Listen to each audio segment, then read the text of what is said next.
Welcome to steno expert plus YouTube channel. इस video में हम आपको रामधारी गुप्ता खंड 1 की प्रतिलेखन संख्या 6 का डिक्टेशन लिखाएंगे, जिसकी स्पीड 100 शब्द प्रति मिनट होगी। तो चलिए इस डिक्टेशन को लिखते हैं। Ready, start. उपाध्यक्ष महोदय, तब उन लोगों को कुछ आशा हुई कि हम लोग भी उसी तरह चल सकते हैं जिस तरह से पहले चल रहे थे। लेकिन अभी हाल में जो चुनाव हुआ उससे देश के धनिकों के मन में बड़ा संदेह पैदा हुआ कि इस चुनाव के बाद उनकी स्थिति वैसी नहीं रहेगी जो अब तक चली आती रही है। गरीबों और अमीरों के बीच में अब तक जो बहुत बड़ा अंतर चला आ रहा था उसको अब तेजी से दूर करने का प्रयत्न किया जाएगा।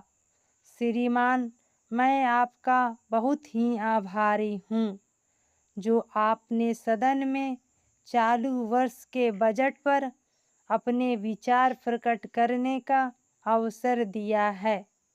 मैं इस बजट का समर्थन करना चाहता हूँ।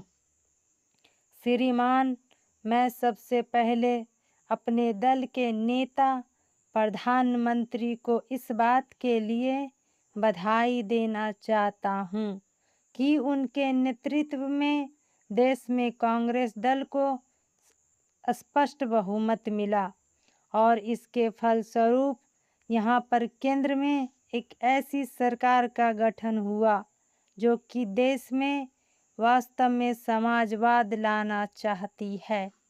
मैं वित्त मंत्री जी को इस बात के लिए बधाई देना चाहता हूँ कि लोकसभा के मध्यावधि चुनाव में जनता द्वारा कांग्रेस दल को जो आदेश दिया गया था उन्हें स्मरण है और वह तन मन धन से उसका पालन करना चाहते हैं।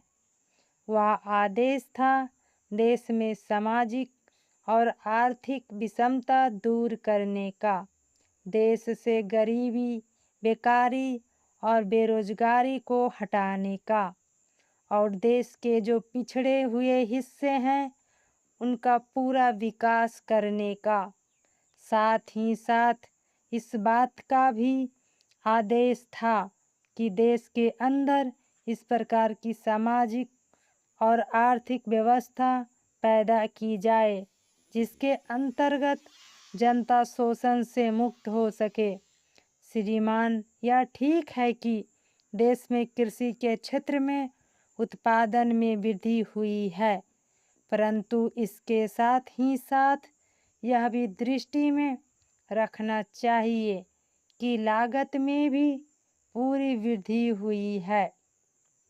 इसके लिए आवश्यक है कि सिंचाई के साधन बढ़ाए जाएं और अधिक उन्नत बीजों का प्रयोग किया जाए।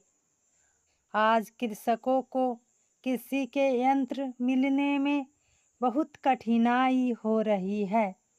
जैसे छोटे छोटे ट्रैक्टरों का देश में बड़ा अभाव है।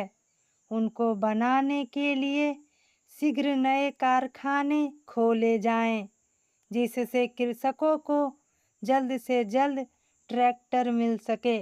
देश तभी प्रगति करेगा, हमारा ऐसा विश्वास है। समाप्त।